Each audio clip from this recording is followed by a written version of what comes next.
You think you need motivation.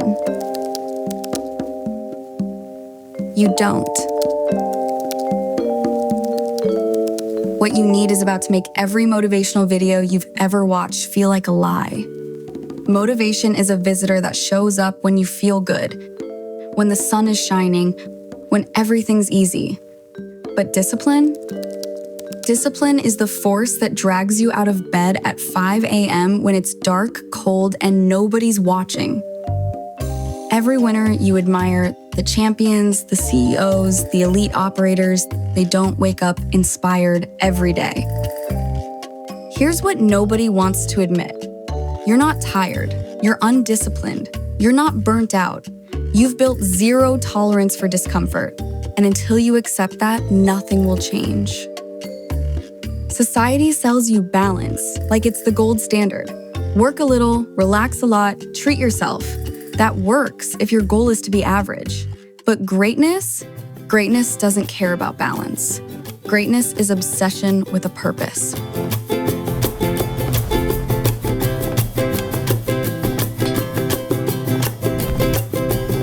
Your brain doesn't care about your goals. It's wired for one thing: survival with the least effort possible. That's why you procrastinate. That's why you quit when things get hard.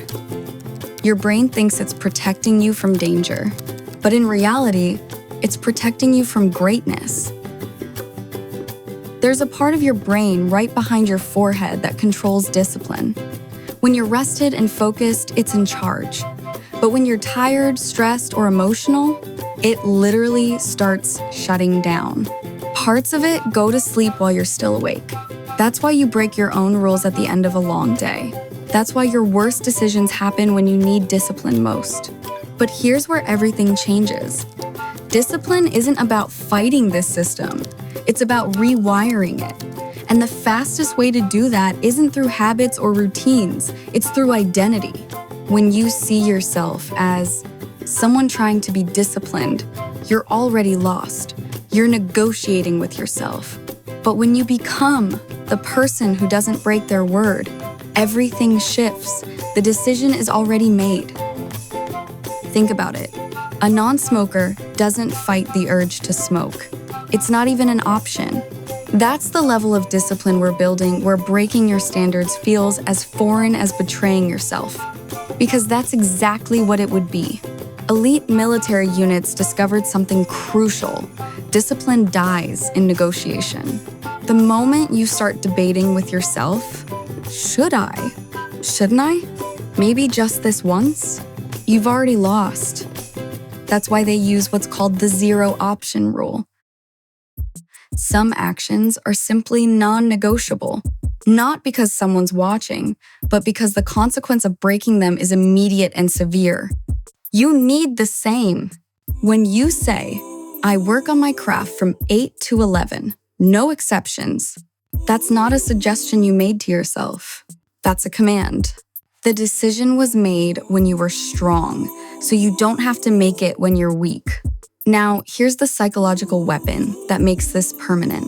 Every day you keep your discipline. You add a link to an invisible chain. Day 1 is just a link. Day 10 is a chain. Day 100, that's a legacy you won't let die.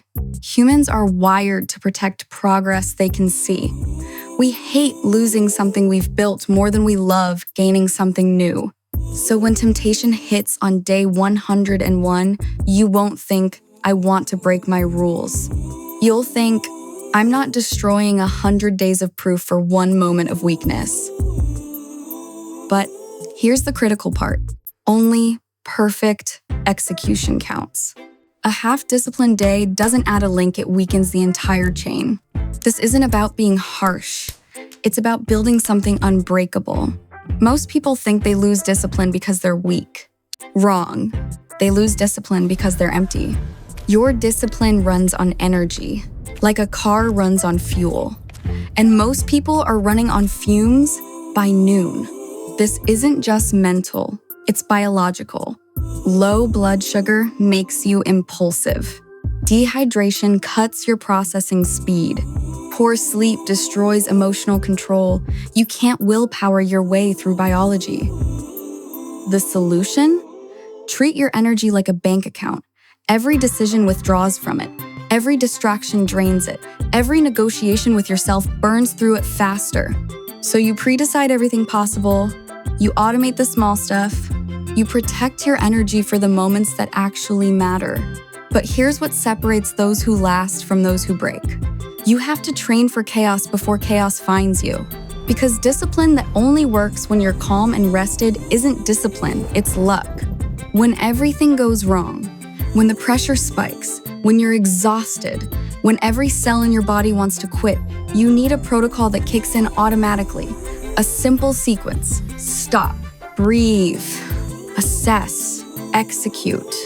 No emotion, no negotiation, just systematic response. The elite don't stay elite because they never face adversity. They stay elite because they've rehearsed their response to adversity so many times that composure isn't a choice, it's a reflex. Here's what changes everything. You'll realize discipline was never the goal. It was just the vehicle. The goal was becoming someone who could trust themselves completely. Someone whose word to themselves is unbreakable. When you reach that point, when your internal reputation becomes sacred, you stop needing motivation, accountability, or external pressure. You execute because that's who you are.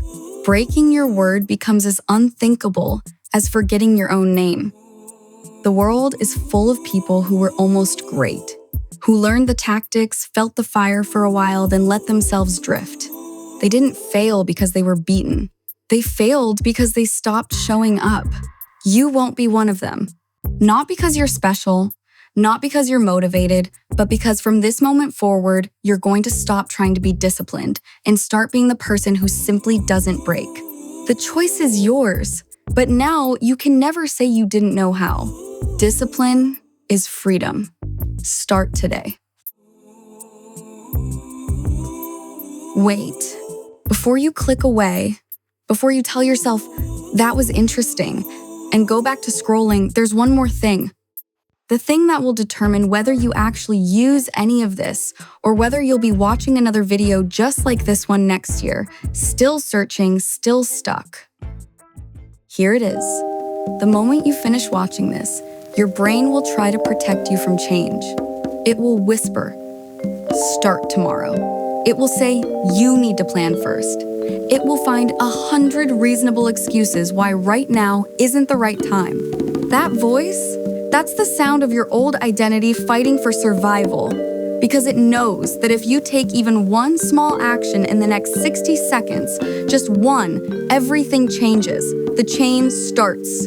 The identity shifts. The old you begins to die. So here's your test. Before this day ends, do one thing that the disciplined version of you would do. Not tomorrow, not Monday, today. Make it small, make it specific, make it non-negotiable. Because the truth is, you already know enough. You've always known enough. The gap between who you are and who you could be isn't knowledge, it's the courage to act on what you already know. The clock is ticking. The old you is negotiating. But the person you're becoming, they've already started.